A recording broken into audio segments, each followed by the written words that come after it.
nyonso po elekaki nasengi bolimbisi. Je suis ensemble avec les grands Quinois que vous connaissez, en l'occurrence les honorables Eliezer Tamboué, Daniel Safo et Zakari.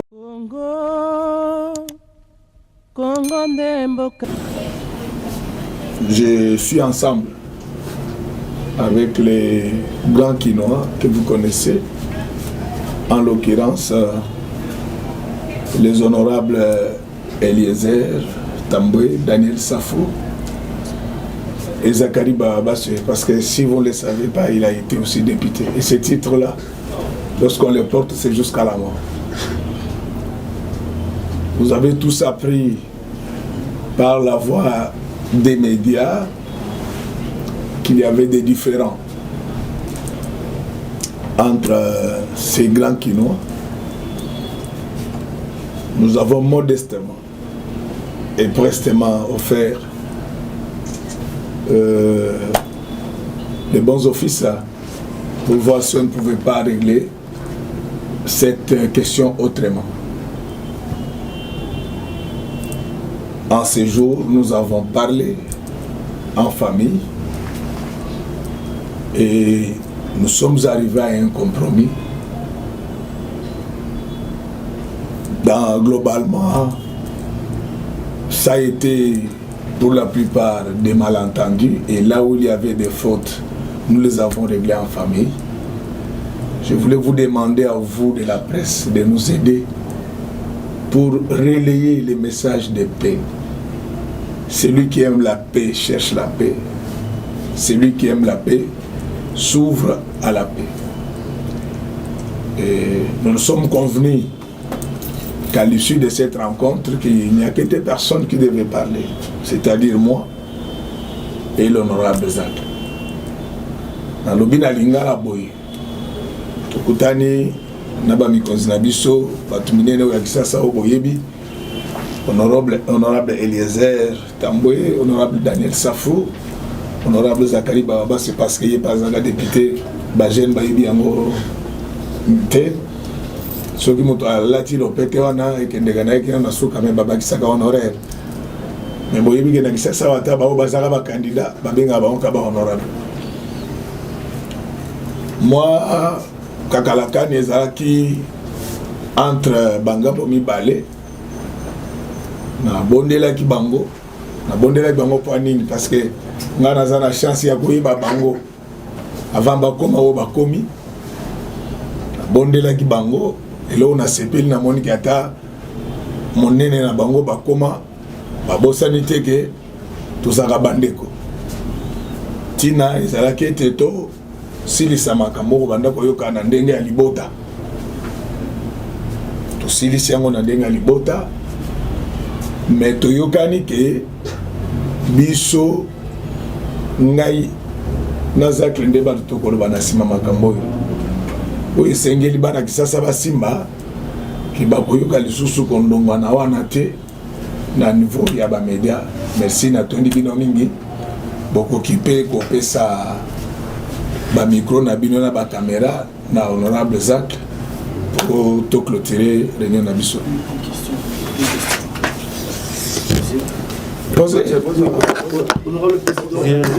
Honorable Président, l'âge de la guerre est enterré.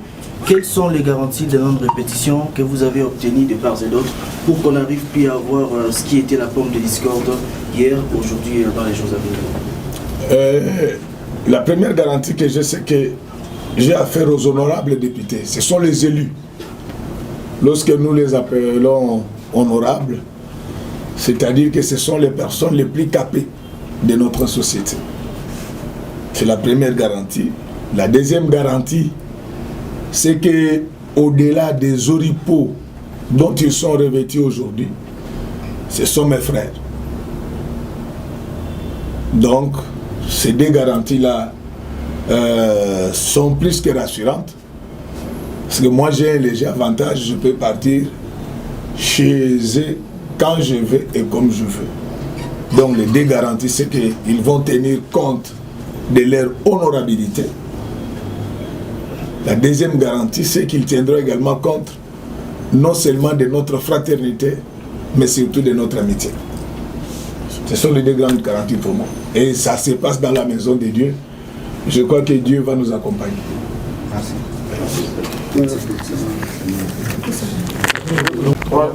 Honorable, bonjour. Bonjour.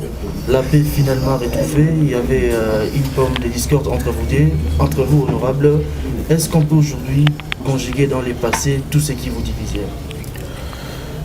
D'abord, je voudrais remercier le pasteur Godin Poyi. Excusez-moi, je vais répondre.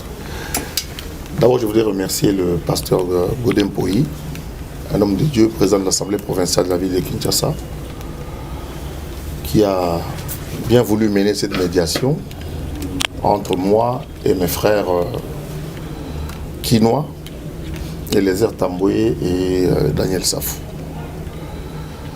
Je le remercie pour sa disponibilité et pour avoir réussi pendant toute la semaine à nous mettre ensemble. Et il a déjà bien résumé ce que nous sommes dit. Ici, je n'ai rien d'autre à dire que, en toute humilité, j'ai demandé pardon à l'honorable Eliezer Tamboué et à l'honorable Daniel Safou pour des gestes, des mots qui étaient mal placés, qui les avaient touchés dans leur amour propre. Pour Eliezer Tamboué, pour ce qu'il me reproche, j'ai demandé pardon parce qu'il m'a dit que je ne connaissais pas sa vie. Je dis, on ne revient pas sur les détails, je présente mes excuses et qu'il les accepte par rapport à l'ensemble des choses que j'ai lui dire. Pour Daniel Safou, il était question de cette fameuse phrase de chanvre. C'est vrai que dans la colère, dans les échanges des mots, cette phrase-là est sortie pour dire que voilà, il fumait du chanvre, mais en tout cas, moi je ne l'ai jamais vu fumer du chanvre, ni en tout cas, ni trouver dans un milieu pareil. Nalinga na koloba que na commission Nzambe pour na initiative au pasteur Godin Poyazu pour na kimia entre ngai na bandeko na ngai honorable député Websa Kinshasa, Daniel Safou na Eliezer Tamboué. Pendant toute la semaine, sans médiation, on a été tout au Koutana. Peut-être bien en français, le bito Koutana qui est déjà. Et les autres, oui, Awa, l'église, pour la consacrer à mon parce que c'est à Kimia. Na Nyonso, pour les kaki, na Sengi Bolimbisi, na Ndeko Eliezer, na Maloba, na ma geste.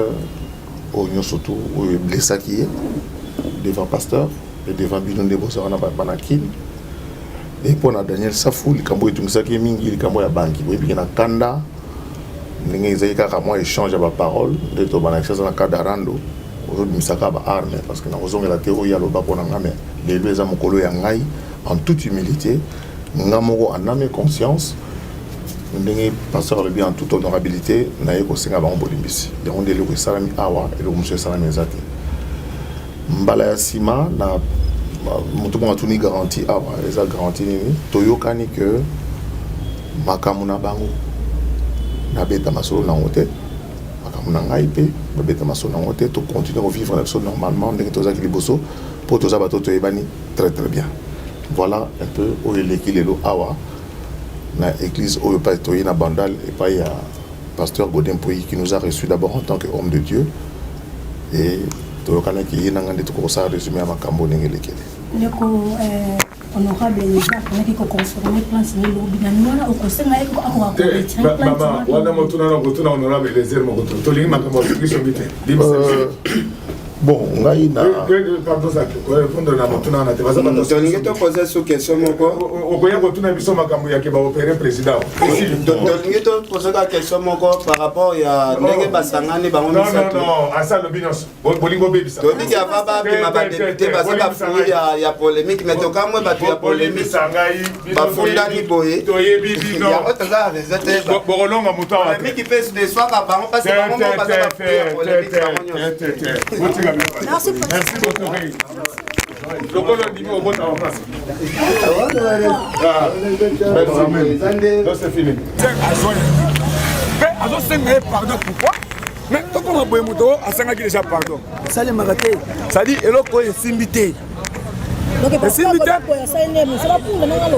nga lobi ki ekosala soni ya komona ke no mosali na nzambe asangisi bato mais lobi toza deva banzuzi nga biso ke à partir ya lobi ntango omona yango kezer a déposé plainte aza lisusu concerné te c'est-à-dire ekomi na niveau ya l'état mpo à partir ya lobi bandi ya koluka mona mboka sakani soki bakozwa ye na ndako soki bakozwa ye wapi parce que na mito eza komba ya bakinois na bavillageois tokoyeba par villageois aza nani villageois aza nani kinois aza nani parce que eza loko moko déjà ekaboli bafamille nalobi boye naza na posa biso neti bavillageois ngai botami na Goma ye aza kinois maintenant toyini toyeba kinois aza nani villageois aza nani oza comprendre eza aza ambassadeur ya bavillageois ye abengi bana basoda mais so tali na lukunga toza na 7 communes Barumbu, Kinshasa, Lingwala, Gombe, Kitambo, Ngaliema, Mungafula. Et ça, ça va voir na ba kanyoso. Surtout na Kitambo, ok. So commune na handicapé à Kitambo, on va ça ba voisin honorable Zacle. Pour attendre le moment à WC. Wenza Kitambo plus de 17 ans na WC. Honorable les villageois na Ekotonga. Mais kino azagu tu voisin. Ok. Ngai na ye awa. Tozo mériter ba respect ebelé. Et les gens qui n'ont pas tout à Liboso, histoire etikala Etienne Tshisekedi, B50. Oh, c'est au Mundi, à Koufi, et les gens en matière avion, il y a le moins en dehors de la politique. Tout le monde savait qui est Eliezer dans la famille Tshisekedi. Dans la lutte de ça, il y a des personnes, yo yebi. Quand on a limité, on a côté le Tshisekedi. Et les gens ont télémi à côté Sibino, côté Liboso, après il y a à part orgueil. Na wana Congo na militio ta ko intimider les airs azati. OK, mais tu as besoin ya koyeba nini tozoa Zakari. Même ça qui m'attend. Le corps appelle ça à monter les airs ninga na vélo. OK, et les airs sont prêts à remettre le vélo wana, ya appelle ça biso mutuka. Afinga bana, afinga même biso bandeko. Ko fini ni wana so na problème na moninga. Au fini moi si, à mon moi si Eliezer te. Même bon les airs à mon bangote. Ngai comment ni bato tout ba po sabayeba Eliezer na Zakari ba wila nini ndeko nanga na kosi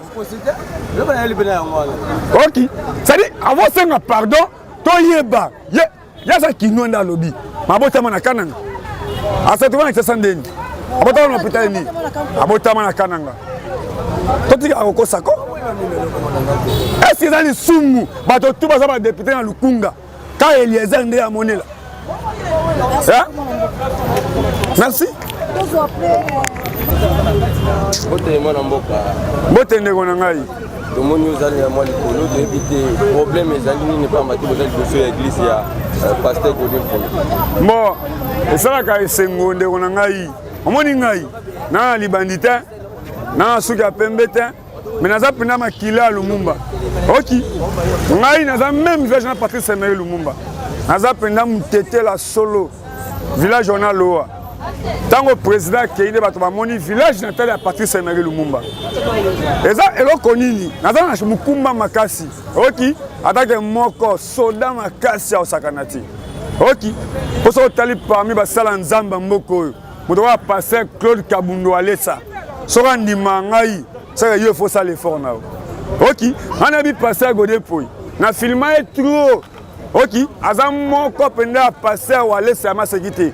On m'a dit passer à Claude Kabundo Alessa, amutu ba valeur. Papa na biso amutu ba valeur. Na bandi ko landa avant comme député. OK, avant comme député. parmi les intellectuels à Mbokoyo, Pasteur Godin Poyazali. Mais on les a bouzoba moro et salami. On m'a dit, Eliezer tanga sala émission tokomi wapi. Ba ofingae villageois boy. Mais les autres tokomi pesa partout. On a outi Goma, na outi Bukavu, na outi Walikale. Eliezer a na Kinshasa député national. Mais comme un mandat est national, on est obligé de tambola na 145 territoires à Congo. On va prendre tout même à Lukunga oye vota biso to kende ba mbujima yi bozo mona ba image to kende ba loja bozo mona ba image mais ça a passé au moins au fandi au boula telo comme susu batile le vidéo au Zakara Finge Eliezer. Maintenant Eliezer a déposé plainte na ye a sali vidéo a fini ba avocat to uti Goma to yé to déposer plainte to confirmer lobby. Après, Pasteur Godin Poyazo benga mona mboki Eliezer. Attaque Moussa Nzambe ayo kabango. Mais le mal c'est quoi? Comment Moutou o azo senga négociation, a senga pardon devant Moutou o azo senga pardon te. Poto une église pourquoi que bato tout ba oye bakia a sengi Eliezer pardon. Mais o senga pardon eza mabete. Mais to yeba bo bana ko wela nini? Mais to komi awa le communiqué na suka yango ngana ebiso ke na bato tout ba kolanda yo na internet na yo to na chaîne na yo mona mboka Eliezer depuis lobby a déposé déjà plainte na ye aza sous concerné te et comme l'État congolais a poursuivre mona mboka Zakari partout. OK, mais négociation d'abord et simité c'est ça pour biso ba coller les autres ndimi angote l'électeur na ye bandimi angote.